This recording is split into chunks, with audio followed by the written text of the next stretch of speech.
Dans cette vidéo, je vais te partager ma stratégie Ads qui me permet de générer plus de 10 millions de francs CFA sur mes produits digitaux en 14 jours de lancement. J'ai tout testé en Ads, que ce soit Cost Cap, Zombie Scaling, Advantage Shopping, Creative First, tout ce que tu peux attendre par-ci, par-là. Mais ma stratégie que je vais te révéler me permet d'identifier mes winners et de scaler mes winners tout en maintenant un CPA stable, voire réduit. C'est la même stratégie utilisée par l'élite de l'élite en e-com ou bien dans les produits digitaux, dans l'infoprenariat, ceux qui ont des résultats de dingue. Alors si tu veux faire du fuck you money, mais du vrai fuck you money, pas 300 000, 500 000 sur des produits digitaux de merde, mais non, 1,5, 2 millions francs CFA par jour. Alors, suivre cette putain de stratégie, ça va être rapide. Je vais te partager mon écran rapidement. Accroche-toi. Ok, les gars, donc on se retrouve sur mon ordi. La stratégie, en fait, elle est assez simple. D'abord, vous avez votre compte Meta Ads, ok, votre ad manager, et en fait, vous allez lancer une première campagne test, une campagne de testing. Et le logiciel, en fait, de cette campagne, c'est d'extraire le max d'informations sur votre marché et d'identifier tout simplement les winners, ok?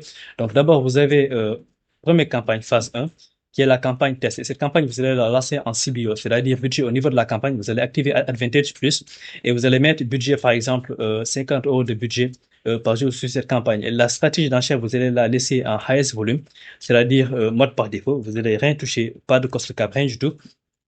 Et en fait, ça, c'est la campagne. On vient en fait sur les assets et le nombre d'assets va dépendre des créatifs. C'est-à-dire, si vous avez trois créatifs, trois publicités ou bien quatre publicités, vous allez avoir quatre créatifs. Si vous avez trois créatifs, vous allez avoir quatre assets. OK? Et les assets sont identiques. Tout ce qui change, en fait, c'est les créatifs. OK? On va cibler en broad, c'est-à-dire dans notre asset 1, OK? On va mettre un ciblage broad. Et le ciblage broad, en fait, il y en a beaucoup qui laissent comme ça, en fait, qui ne configurent pas le ciblage broad. C'est étant donné, en fait, qu'on cible l'âge, donc ils vont cibler tous les genres, tous les âges, et en fait, les laisser comme ça. Non. Sur notre ciblage broad, en fait, le seul truc qui change, on va plutôt indiquer l'algorithme sur quel type de personne on veut avoir. OK? On va pas cibler par intérêt, mais plutôt genre, âge et pays. OK? Langue aussi. Donc, on a genre, âge, pays et langue. OK? Et en fait, tous les assets vont être identiques. Ici, par exemple, si on a un produit digital pour les femmes, par exemple, perte de poids pour femmes de plus de 40 ans. OK? Donc, genre, on va cibler femmes. Âge, on va mettre 40 ans et plus. OK? Donc, minimum 40 ans et maximum 65 plus.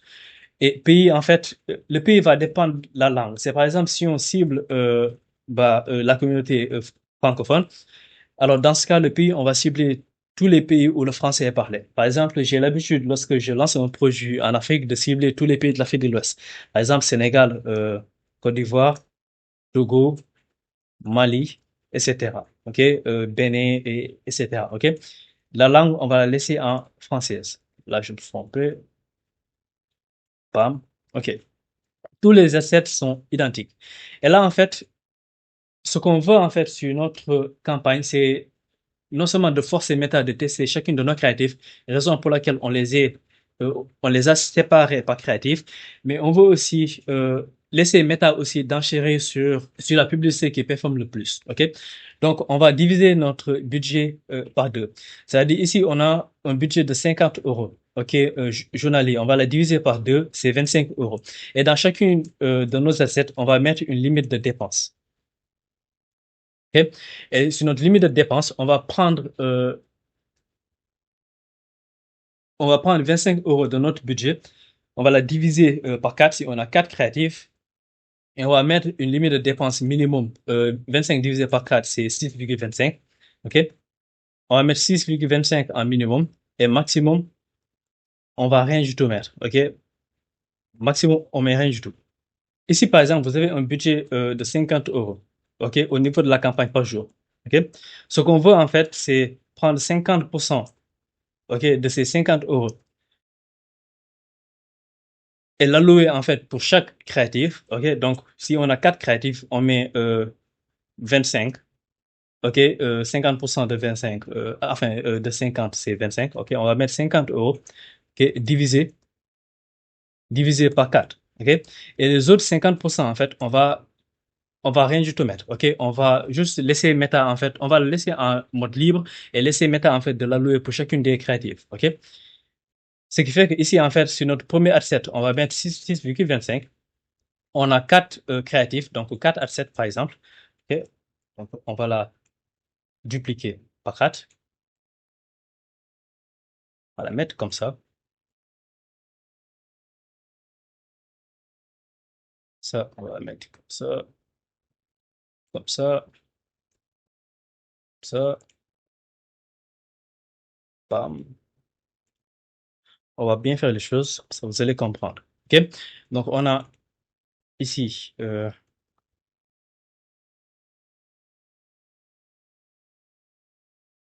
wesh, ok?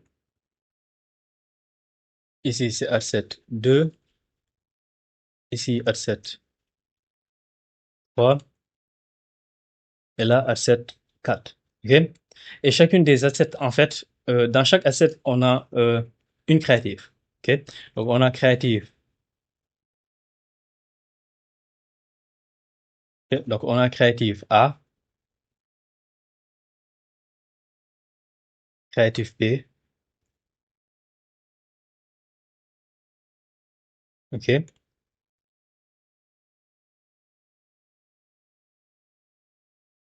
Créative C et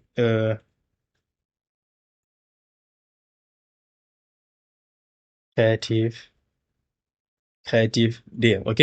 Et le ciblage ici aussi se fait au niveau des créatives. C'est-à-dire, en fait, on teste que les hooks et les angles. Si par exemple, on vend par exemple allez, on va prendre notre précédent exemple, produit digital pour enfin, perte de poids pour les femmes de plus de 40 ans, ok? Sur notre créative A, par exemple, on va cibler la douleur, le problème, ok? Ok, on va avoir par exemple une publicité qui va cibler langue, douleur et problème. Ok, sur notre deuxième publicité, on va cibler par exemple, on va cibler l'objectif désiré, c'est-à-dire la terre promise, la situation de rêve. Ok, euh, desired outcome. Ok, c'est-à-dire l'objectif de la personne. Donc, on va la laisser. Voilà. Ok, créative C, par exemple, on va avoir un autre angle qui va cibler notre mécanisme unique.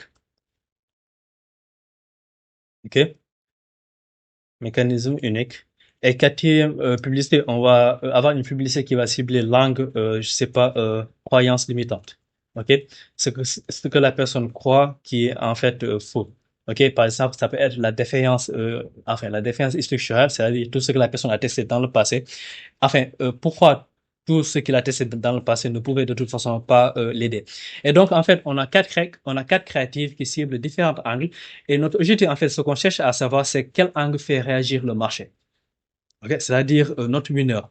Et en fait, il faut différencier ici. euh, enfin, quand on essaie, disons, de chercher notre mineur, généralement, ce que les gens regardent, c'est le pourcentage de personnes, enfin, la créative qui a un pourcentage de taux de clic le plus élevé. Par exemple, qui a un taux de clic le plus élevé, c'est-à-dire le CTR. Et en fait, il faut différencier CTR et winner. Pourquoi? Parce qu'on peut définir un winner juste en regardant son CTR, alors en fait qu'il ne l'est pas si on regarde son CPA. Le CPA, en fait, c'est combien me coûte basiquement une vente. C'est CPA égal c'est le spend, c'est-à-dire ce que vous avez dépensé en ads, divisé par le nombre d'achats générés par l'ads. Ok? Et en fait, vous avez votre CPA. Et ce qu'on veut, nous, en fait, c'est d'avoir des acheteurs et pas des clics. Ok? C'est-à-dire, on va prendre un exemple assez simple ici. Disons qu'en fait, vous avez un produit, ok, à 100 euros, ok, et à côté, vous avez campagne A, ok, qui a un CTR, je sais pas, 8% de CTR, ok, un CPC, un coup par clic, je sais pas, de 0,30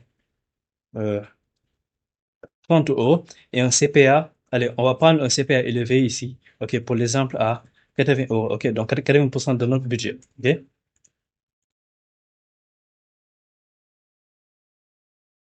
Ok. Ici, vous avez un campagne A et campagne B. Ok.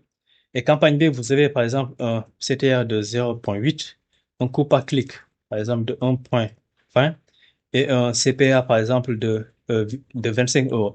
Ici, en fait, en regardant cette situation, on pourrait se dire par exemple que notre meilleur créatif, en fait, c'est la campagne A. Puisqu'en fait, dans la campagne A, on a un CTR élevé. C'est-à-dire il y a beaucoup plus de gens qui cliquent sur cette créative enfin, donc cette publicité marche. Mais non, en fait, il y a certes beaucoup de gens qui cliquent, mais tu as peu de gens qui achètent. Raison pour laquelle tu as un CPA élevé. OK? C'est-à-dire ici, tu payes cher pour chaque achat pour un produit à 80%. La campagne A n'est pas ton meilleur créatif. Ton meilleur créatif, en fait, c'est la campagne B. Certes, dans la campagne B, les métriques sont mauvaises, mais au moins, tu es rentable. Et en fait, c'est ce qu'on cherche à avoir. Ce qu'on cherche à avoir, ce sont des acheteurs et non des clics. Donc, ce qu'on regarde, en fait, pour définir notre winner, c'est le CPA qui est prioritaire. OK? C'est le CPA. Après, en fait, bien sûr, on a le taux de conversion sur notre landing page et après aussi notre panier moyen, notre AOV. Et tout ce qui est CPM, CTR, CPC, tout ça, en fait, sont inutiles. Je vois beaucoup de gens, en fait, qui se torchent le cul sur des métriques inutiles. C'est inutile. Ces métriques, en fait, ils sont juste là pour justifier, en fait, pourquoi ton CPA est élevé ou bien pourquoi ton CPA est bas. OK? C'est simple. Donc, ce qu'on regarde, en fait, c'est le CPA. Mais, quel CPA? Parce qu'en fait, il y a deux types de CPA. Il y a ce qu'on appelle un CPA, OK, réel, OK, et un CPA break-even. C'est en gros le CPA acceptable. OK? Là, on va la mettre là, et l'autre là. Voilà, réduire comme ça.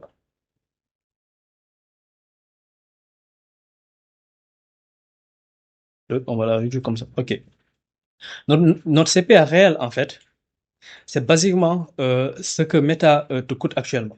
C'est par exemple, si tu as un produit, je sais pas, si tu as dépensé plutôt 300 euros en ads pour 15 ventes, ok? Dans ce cas, tu fais 300 divisé par 15. On va sortir la calculatrice rapidement. C'est égal à 20. Ok? C'est égal à 20 euros. Ton CPA réel ici est égal à 20 euros. Ok? Et à côté, en fait, ton CTA break-even, c'est tout simplement ce que en fait ton business peut supporter. C'est basiquement si tu as un produit à 100 euros et que tu peux te permettre, par exemple, d'avoir un coût d'acquisition de 35 euros, c'est basiquement tu peux te permettre de payer jusqu'à 35 euros pour avoir un achat. Dans ce cas, ton CPA break-even, c'est-à-dire ton CPA acceptable. Ok, je vais mettre acceptable, ce sera beaucoup plus simple pour vous, et de 35 euros. Par exemple, si tu peux te permettre de payer 35 euros pour un achat. OK? Maintenant, au niveau en fait du CPA réel, ce qu'on cherche nous à savoir en fait, c'est un CPA historique stable. Ce qu'on veut regarder en fait sur nos données, regarder tous les jours où notre campagne a tourné et regarder basiquement en fait si on a un CPA stable autour de ces 20 euros. C'est que basiquement, imaginons par exemple que nos ads par exemple ont tourné pendant 5 jours. OK? 1, 2, 3, 4, ok, 3, 4, 5. Ok. Ici, par exemple, on va avoir jour, dépenses, achat, CPA. Et là, par exemple, on va avoir J1, là, J2, J3, J4 et J5. Ici, par exemple, on va avoir dépenses 50 euros, 50 euros, 50 euros, 50 euros. Là, basiquement, on va mettre euros, je vais oublier.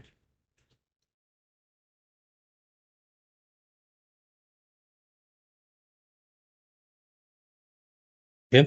Et achat, par exemple, imaginons jour 1, on a eu par exemple deux achats. Jour 3, on a eu 3. Jour 2, on a eu 3. Jour 3, on a eu 2. Jour 4, on a eu 4. Et jour 5, on a eu par exemple 3. OK? Et sur notre CPA, en fait, basiquement, c'est simple. On va prendre 50 divisé par 2. Ce sera ici 25. 50 divisé par 3. OK? 16,67 euros. Euros. Oh. Ici, 50 divisé par 2, c'est aussi égal à 25. 50 divisé par 4, c'est égal à 12,50 euros. Et 50 divisé par 3, on l'a déjà 16,67 euros. OK? Là, en fait, si on doit définir notre CPA moyen, on prend tout ce qu'on a dépensé ici. OK? Euh, on va additionner, disons, nos dépenses divisé euh, par le nombre total d'achats ici. OK? Ici aussi, on va additionner le nombre total. C'est par exemple, là, 50 fois 5, c'est 250. Et 2 plus 3 plus 2 plus 4 plus 3, c'est basiquement 14. OK? Donc, 50 divisé par 14 ici. OK? Enfin, 250 euros plutôt euh, dépensés divisé par 14 achats. OK? 17,86.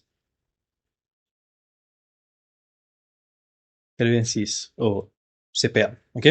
Notre CPA réel ici,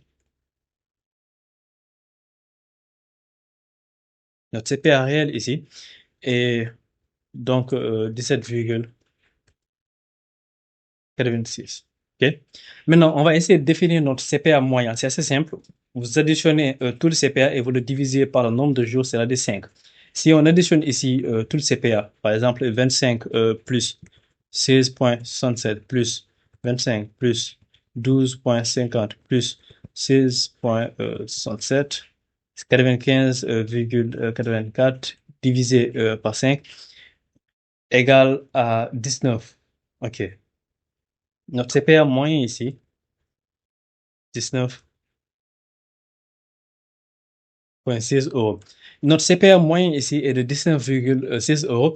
Et on voit ici, c'est-à-dire de ce qu'on observe, que notre CPA observable tourne autour de 20. Ici, on a 25, 16, 25, 12, 16. Il n'y a pas trop de volatilité, ça tourne autour de 20. Dans ce cas, on peut définir notre cost cap, notre cost per result, euh, 10 à 20% au-dessus, en fait, de notre CPA stable. C'est-à-dire, ici, en fait, notre CPA stable, OK,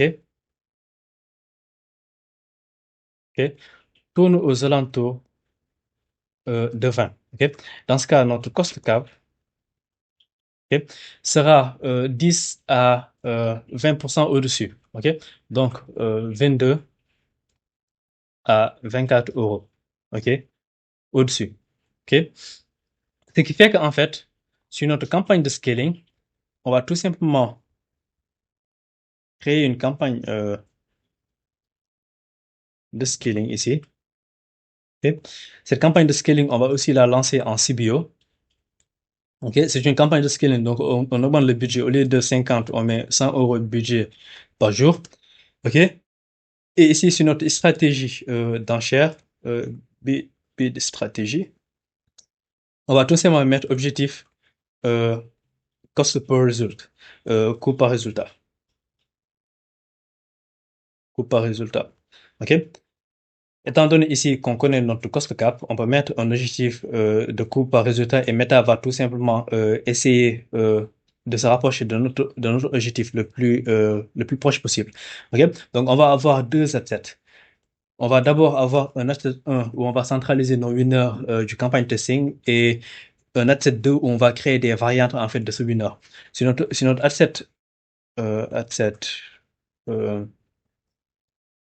asset winner, OK? Ce qu'on va faire basiquement en fait dans cet asset, c'est qu'on va venir ici regarder quels sont nos creative winners. OK? C'est-à-dire quels sont les créatifs qui ont généré le plus d'achats, tout simplement. OK? Imaginons par exemple ces créatifs A et C. OK? Donc on va les déplacer ici. On va les déplacer et les mettre sur notre campagne de scaling. OK? Ce qui fait qu'ici on a créatif par exemple A. OK? Et créative B. Créatif A et créatif B. Et ici, en fait, on va tout simplement mettre un cost cap, c'est-à-dire une limite de dépense sur notre asset. Si vous mettez ici comme stratégie objectif coût par résultat, au niveau de l'ensemble de publicité, vous pouvez voir limite de dépense et vous allez tout simplement mettre 22 euros ici, ok? C'est-à-dire le cost cap qu'on a défini euh, au niveau de la campagne testing, ok, en regardant le CPA, ok, cost cap. Et ce sera pareil pour notre asset 2. Sauf que là, en fait, on va mettre new test. Et là, en fait, ce asset, on va tout simplement essayer de créer deux creative variantes. Creative variante A et creative variante B. OK? Pourquoi en fait on fait cela? On crée en fait des variantes des ads winners et on les met en fait dans un environnement de scaling. OK? On leur donne, disons, une chance sur l'environnement de scaling. OK? Donc, basiquement, ça ressemble à ça, en fait, notre stratégie de scaling et notre stratégie de manière très simple. Mais là, en fait, il faut faire attention. Pourquoi? Il faut faire attention, en fait, au niveau de l'historique du CPA sur notre campagne de testing. Parce que là, en fait, ce qu'on peut observer, c'est qu'on a un CPA stable. OK? Donc, on peut définir en fait notre cost cap 10%, 10 à 20% au-dessus. OK? Parce que ce qu'on peut observer ici, c'est qu'on a un CPA stable qui tourne autour de 20. Mais imaginons dans un autre cas, OK? Euh, Par exemple, ici, euh, vous avez dépensé 500 euros, OK? Pour 25 ventes, OK? Ce qui fait qu'en fait, vous avez un CPA de 20 euros, OK? Donc là, vous avez votre baseline, ok, votre CPA de 20 euros. Maintenant, avant de définir dans ce cas notre cost cap 10 à 20% au-dessus, essayons d'abord de regarder est-ce que ce 20 euros est stable. Ok. Donc, on regarde en fait sur l'historique. Ici, on va prendre, en fait, on va dupliquer cet historique. Ok. Et imaginons en fait ici sur l'historique, on a quelque chose comme ici, vous avez dépensé 50 euros pour deux achats et vous avez un CPA. Ici, par exemple, vous avez un CPA de 8 euros, par exemple. Ici, vous avez un CPA de 40, ok, hyper volatile. Là, vous avez un CPA de 12, ok. Et là, en fait, un CPA, je sais pas, de 30. Et là aussi, un CPA de 10 euros, ok. La moyenne ici est égale à, euh,